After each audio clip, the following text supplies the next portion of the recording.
आज हम जानेंगे एक ऐसे इंसान की स्टोरी जिसने 5,000 रुपए से स्टार्ट करके आज 20,000 करोड़ का पोर्टफोलियो तैयार कर दिया है। दोस्तों, एनी गेसेस मैं ऐसे कौन से इंसान की बात कर रही हूँ? जी हाँ दोस्तों, मैं बात कर रही हूँ मिस्टर राकेश झुनझुनवाला जी की। इस वीडियो में हम राकेश झुनझुनवाला जी की पूरी जर्नी के बारे में जानेंगे एंड उसमें से कुछ सीख लेंगे जो हम सीख सकते हैं एंड अपने ट्रेडिंग या इन्वेस्टिंग जर्नी में यूज़ कर सकते हैं। एंड साथ ही वीडियो को एंड तक ज़रूर देखिएगा, क्योंकि एंड में मैं आपके साथ एक बोनस टिप भी शेयर करने वाली हूँ जो आपको हेल्प करेगा अपने स्टॉक मार्केट जर्नी में। तो वीडियो को एंड तक ज़रूर देखिएगा फ्रेंड्स। हेलो फ्रेंड्स, मैं हूँ मोनाली एंड आप देख रहे हैं मेरी channel bull bear and me. अगर आपको ये वीडियो पसंद आए तो वीडियो को ज़रूर लाइक कीजिएगा, चैनल को सब्सक्राइब करना ना भूलें एंड नोटिफिकेशन के लिए बेल आइकन को ज़रूर प्रेस कीजिएगा ताकि आप मेरा एक भी वीडियो मिस ना करें। तो आइए देखें मिस्टर राकेश झुनझुनवाला जी की सक्सेस स्टोरी। झुनझुनवाला जी को इंडियन स्टॉक मार्केट का किंग माना जाता है और उनकी स्टोरी से मोटिवेट होके हजारों लोग शेयर मार्केट में एंटर करते हैं। यहाँ तक कि उनकी story as a case study की तरह कई बिजनेस स्कूल में डिस्कस किया जाता है। आज के डेट में मिस्टर झुनझुनवाला इंडिया के रिचेस्ट पर्सन में से एक है। 2018 में फोर्ब्स मैगजीन ने उन्हें India's 53rd richest person declare किया था। उनकी कहानी और भी इम्प्रेसिव हो जाती है जब पता चलता है कि वो किसी अमीर फैमिली से नहीं बिलोंग करते हैं एंड वो एक सेल्फ मेड बिलियनर है। इसलिए ही उन्हें बिग बुल या इंडियाज़ वॉरेन बफेट के नाम से भी जाना जाता है। तो आइए देखें क्या खास बात है झुनझुनवाला जी में। मिस्टर राकेश का जन्म 5 जुलाई 1960 में मुंबई में ही हुआ। वे मुंबई में ही पले बड़े, जहां उनके फादर एक इनकम टैक्स ऑफिसर थे एंड उनकी मदर एक हाउसवाइफ थी। उनके फादर को शेयर मार्केट में इंटरेस्ट था, पर वो कैजुअल इन्वेस्टिंग ही करते थे एंड राकेश को भी बचपन से ही शेयर मार्केट में दिलचस्पी थी। राकेश के फादर एंड जब उनके दोस्त शेयर मार्केट रिलेटेड बातें डिस्कस करते थे, तब राकेश, जो कि वो टाइम पे सिर्फ 11-12 साल के थे, क्यूरियोसिटी से अपने फादर से शेयर मार्केट रिलेटेड सवाल पूछते रहते थे, जैसे कि शेयर्स के प्राइस कम ज़्यादा क्यों होते हैं एंड एक्सेट्रा। फिर राकेश के फादर उन्हें हर सवाल का जवाब डिटेल में देते थे विथ एग्जाम्पल, ताकि उन्हें समझने में आसानी हो। मिस्टर राकेश के फादर भी जितना हो सके उनको गाइड करने की कोशिश करते थे। जैसे समय बीता, उनके फादर को ये रियलाइज हुआ कि राकेश को स्टॉक मार्केट का पैशन है और शायद उसी तरफ वो फाइनली आगे बढ़ेगा। पर उनके फादर ने राकेश के सामने एक शर्त रखी कि पहले एक प्रोफेशनल क्वालिफिकेशन ले लो एंड उसके बाद डिसाइड करना कि क्या करना है तुम्हें आगे लाइफ में। मिस्टर झुनझुनवाला ने अपनी ग्रेजुएशन की पढ़ाई मुंबई के सिडनम कॉलेज से कंप्लीट की। 1985 में सीए कंप्लीट करने के बाद उन्होंने अपने फादर से कहा कि मुझे शेयर मार्केट में अपना करियर करना है। ओके, तो अगर आप भी मिस्टर राकेश की तरह शेयर मार्केट में करियर बनाने का सोच रहे हो, शेयर मार्केट में एंट्री करने का सोच रहे हो, तो आपको किन चीज़ों की ज़रूरत होती है? एक demat and a trading account की। तो जल्द से नीचे डिस्क्रिप्शन बॉक्स में दी गई इंडियाज़ बेस्ट ब्रोकर के लिंक पे क्लिक करें एंड अपना demat and a trading account open करवा ले इंडियाज़ बेस्ट ब्रोकर के पास। जब राकेश ने कहा कि मुझे शेयर मार्केट में करियर बनाना है, तब उनके पिताजी ने उन्हें कुछ 3-4 चीज़ें बताई जो उनके करियर में उन्हें बहुत काम आई। राकेश के पिताजी ने उनसे कहा कि वह करो जिसमें तुम्हें मज़ा आता है, एंड उन्होंने ये भी कहा कि तुम मेरे पास या मेरे दोस्तों के पास पैसे मांगने के लिए मत आना। फिर उन्होंने राकेश से कहा कि बी फियरलेस और उसे एनकरेज भी किया। तो यहाँ से राकेश जी की शेयर मार्केट जर्नी शुरू होती थी। स्टॉक मार्केट में करियर बनाने के लिए वो मुंबई अपने भाई के पास शिफ्ट हो गए, जो भी एक सीए था। सबसे बड़ा चैलेंज झुनझुनवाला जी के सामने ये था कि उनके पास पैसे नहीं थे। शेयर मार्केट में पैसे बनाने के लिए भी पैसों की ज़रूरत होती है स्टार्टिंग में, भले छोटा अमाउंट हो बट ज़रूरत होती है। उस टाइम राकेश के पास सिर्फ 5,000 थे एंड ना ही वो फैमिली या फ्रेंड से मांग सकते थे। तो ऐसे में उनको एक लकी ब्रेक मिला। उनके भाई ने उनको एक क्लाइंट से इंट्रोड्यूस कराया जो कि अपना कैपिटल को इन्वेस्ट करना चाहती थी एंड अच्छा रिटर्न्स चाहती थी उस कैपिटल से। उन दिनों बैंक डिपॉजिट पे 10% तक रिटर्न मिलते थे। तो राकेश ने उस लेडी से कहा कि मैं तुम्हें 18% तक का रिटर्न दूंगा। तो इस तरह उस लेडी ने राकेश को 2.5 लाख रुपए दिया।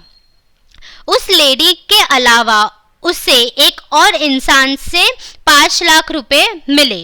तो अब राकेश के पास टोटल 7.5 लाख हो गए थे। अब फिर मिस्टर राकेश ने ट्रेडिंग अपॉर्चुनिटी देखना स्टार्ट कर दिया। इन्वेस्टिंग नहीं, ट्रेडिंग अपॉर्चुनिटी। यस दोस्तों, राकेश झुनझुनवाला एक बहुत बड़े इन्वेस्टर है, पर उन्होंने अपने करियर की स्टार्टिंग ट्रेडिंग से की थी। तो स्टार्टिंग में ट्रेडिंग से उन्होंने 8 से 10 लाख प्रॉफिट कमाया। फिर उसके बाद 2-3 साल राकेश के लिए डिफिकल्ट थे, पर 1988 में उन्होंने 2,50,000 सेशा गोवा के शेयर्स एट ₹28 के प्राइस में खरीदे थे एंड उसके कुछ दिनों बाद उन्होंने फिर से 2,50,000 शेयर्स ₹35 के शेयर प्राइस पे खरीदे थे। उसके बाद 6 महीनों के अंदर ही सेसा गोवा के शेयर्स की प्राइस ₹65 चली गई थी। फिर 1989 में वीपी सिंह की सरकार में मिस्टर मधु धनवती फाइनेंस मिनिस्टर थे और 1989 मिस्टर धनवती का यूनियन बजट मिस्टर झुनझुनवाला के करियर का टर्निंग पॉइंट बना। सबको यानी कॉमन इन्वेस्टर को लेके बड़े मार्केट प्लेयर्स तक को सबको लग रहा था कि मिस्टर धनवती का बजट बिजनेस पे नहीं सोशल चीज़ों पे कॉन्सेंट्रेटेड रहेगा।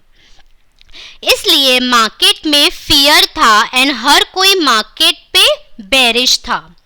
लेकिन राकेश को लग रहा था कि वीपी सिंह जो कि तब प्राइम मिनिस्टर थे, वो एक ठाकुर थे जो बिजनेस को बहुत अच्छे से समझते थे। तो इसलिए वो ऐसा बजट कभी नहीं लाएंगे जो बिजनेस को हर्ट करे। ऐसे टाइम पे राकेश ने क्या किया?